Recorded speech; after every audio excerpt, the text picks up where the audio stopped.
Mose e grandi navi. Il pacchetto veneziano delle grandi infrastrutture sbarca a Roma in 1 o 2 giorni di incontri e audizioni. Oggi al Ministero delle Infrastrutture si è svolta l'ennesima riunione tecnica per trovare una soluzione al problema delle grandi navi in laguna, mentre fra poche ore il titolare del Dicastero Danilo Toninelli incontrerà Luca Zaia per fare il punto della situazione. Il governatore del Veneto, il sindaco di Venezia Luigi Brugnaro e quello di Chioggia Alessandro Ferro saranno inoltre in audizione alla Commissione Trasporti della Camera per approfondire gli sviluppi dei progetti sulle grandi navi. Domani sarò a Roma perché sarò in commissione a parlare di grandi navi e quindi ho la convocazione.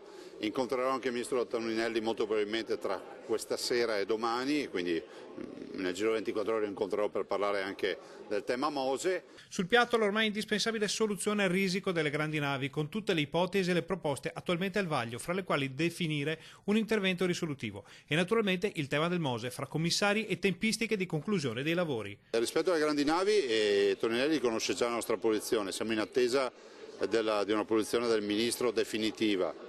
Con Toninelli parlerò invece di Mose perché è la partita del Mose che ci riguarda. C'è il tema del commissariamento e il tema ovviamente del decreto che si sta scrivendo. Siamo vicini alla nomina del commissario?